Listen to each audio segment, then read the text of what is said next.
Jane Austen. Pride and Prejudice. Chapter 61. Happy for all her maternal feelings was the day on which Mrs. Bennet got rid of her two most deserving daughters. With what delighted pride she afterwards visited Mrs. Bingley and talked of Mrs. Darcy may be guessed. I wish I could say, for the sake of her family, that the accomplishment of her earnest desire in the establishment of so many of her children produced so happy an effect as to make her a sensible, amiable, well-informed woman for the rest of her life. Though perhaps it was lucky for her husband, who might not have relished domestic felicity in so unusual a form, that she still was occasionally nervous and invariably silly. Mr. Bennet missed his second daughter exceedingly, his affection for her drew him oftener from home than anything else could do. He delighted in going to Pemberley, especially when he was least expected. Mr. Bingley and Jane remained at Netherfield only a twelvemonth. So near a vicinity to her mother and Meryton relations was not desirable even to his easy temper or her affectionate heart. The darling wish of his sisters was then gratified. He bought an estate in a neighbouring county to Derbyshire, and Jane and Elizabeth, in addition to every other source of happiness, were within 30 miles of each other. Kitty, to her very material advantage, spent the chief of her time with her two elder sisters. In society so superior to what she had generally known, her improvement was great. She was not of so ungovernable a temper as Lydia, and, removed from the influence of Lydia's example, she became, by proper attention and management, less irritable, less ignorant, and less insipid.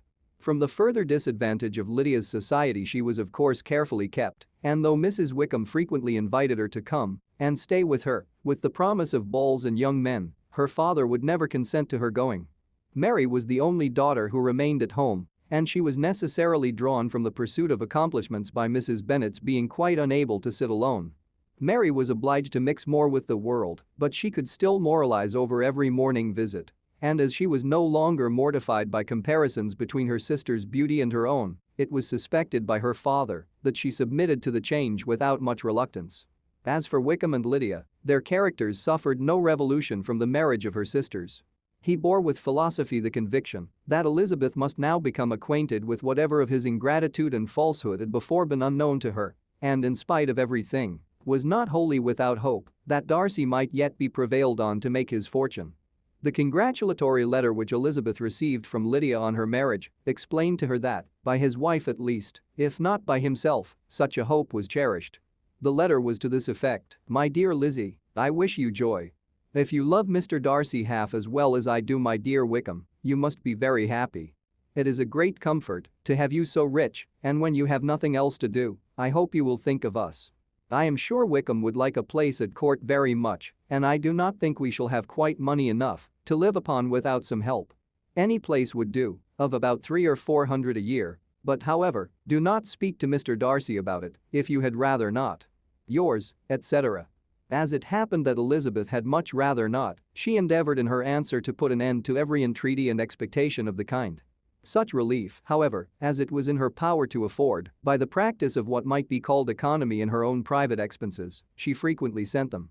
It had always been evident to her that such an income as theirs, under the direction of two persons so extravagant in their wants and heedless of the future, must be very insufficient to their support. And whenever they changed their quarters, either Jane or herself were sure of being applied to for some little assistance towards discharging their bills. Their manner of living, even when the restoration of peace dismissed them to a home, was unsettled in the extreme. They were always moving from place to place in quest of a cheap situation, and always spending more than they ought. His affection for her soon sunk into indifference, hers lasted a little longer, and in spite of her youth and her manners, she retained all the claims to reputation which her marriage had given her. Though Darcy could never receive him at Pemberley, yet, for Elizabeth's sake, he assisted him further in his profession. Lydia was occasionally a visitor there when her husband was gone to enjoy himself in London or Bath, and with the Bingleys they both of them frequently stayed so long that even Bingley's good humor was overcome, and he proceeded so far as to talk of giving them a hint to be gone. Miss Bingley was very deeply mortified by Darcy's marriage, but as she thought it advisable to retain the right of visiting at Pemberley, she dropped all her resentment, was fonder than ever of Georgiana, almost as attentive to Darcy as heretofore, and paid off every arrear of civility to Elizabeth. Pemberley was now Georgiana's home, and the attachment of the sisters was exactly what Darcy had hoped to see. They were able to love each other even as well as they intended.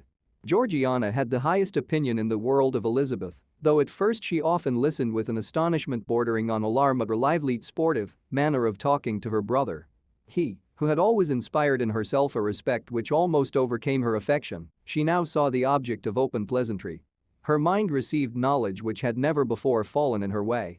By Elizabeth's instructions, she began to comprehend that a woman may take liberties with her husband which a brother will not always allow in a sister more than 10 years younger than himself. Lady Catherine was extremely indignant on the marriage of her nephew, and as she gave way to all the genuine frankness of her character in her reply to the letter which announced its arrangement, she sent him language so very abusive, especially of Elizabeth, that for some time all intercourse was at an end.